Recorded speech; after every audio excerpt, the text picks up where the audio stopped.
But for Jim Moran, I would swim across that river just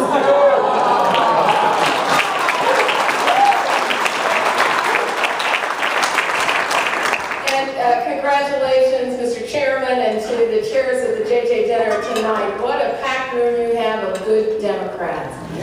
Jim, you should be incredibly proud. I am excited to be here tonight for my colleague, to join my colleague Jerry Connolly, the chairman of our caucus, Javier Becerra. And if I'm right about this, I know that Kip's parents came from Illinois, but Javier came from California. That was a long way. And it's tremendous to be able to be here because, you know, I've grown up as an adult in the metropolitan Washington area, and long before I came into the Congress, I came to admire the work of Jim Moran and to admire his representation, not just of those of you who are in his congressional district, but really an entire workforce throughout the metropolitan area and across the country. My mother told me when I decided that I wanted to run for Congress, she asked me whether I would be as good as Jim Moran.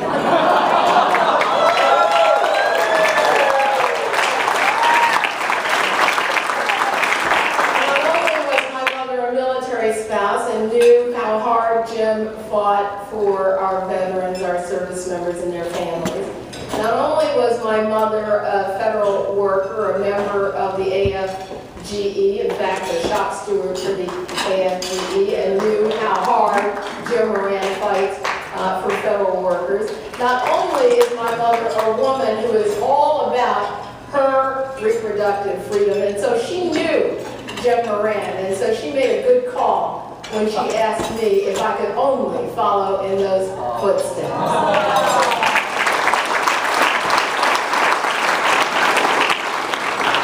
And so I just got off of a bus with our leader, Nancy Pelosi, and Democratic women, members of Congress. We were going starting in Seneca Falls and down through Albany and across Ohio and to Chicago to raise these issues around equal pay for equal work and raising the minimum wage and making certain that women and families have the ability for quality, affordable health care. And we cannot think of a greater fighter who could have been on that bus or any bus with a group of women going across the country to raise these issues than we could find in Jim Moran.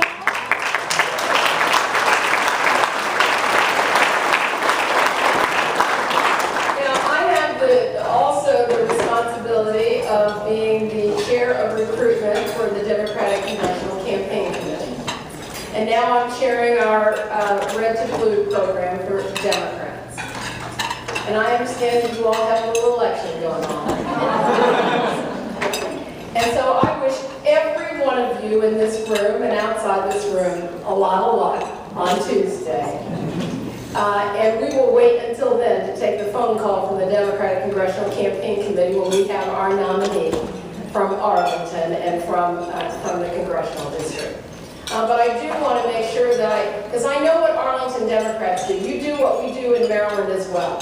Wherever there's a need for Democrats, and Jim Moran has actually been at the forefront of this, not just taking on his responsibility of winning a relatively safe congressional seat, but saying that he recognizes his responsibility in our Democratic caucus. I've been able to learn from that as a new member of Congress. And what Jim has done in every single cycle is he steps up for other Democrats. He steps up for Democrats here in the great Commonwealth of Virginia, and he steps up for Democrats across the country.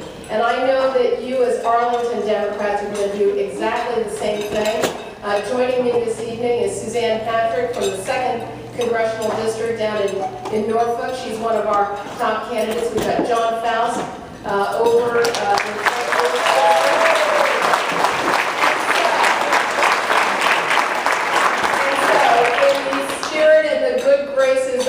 not just a good Democrat, a great Democrat, a great and strong progressive Democrat Jim Moran, I'm going to ask you to do exactly what he's going to do and make sure that of the 17 seats that Democrats need across this country, to get the gavel back, Jim, so that we can fight for our environment in the way that you do, so that we can fight for women's economic security in the way that you do, so that we can fight for our federal workers in the way that you do, so that we can protect health care in the way that you do. And we know that there are 2 of those 17 seats that are right here in Virginia. Not only are we going to hold your seat, but we're going to take those 2. Thank you very much.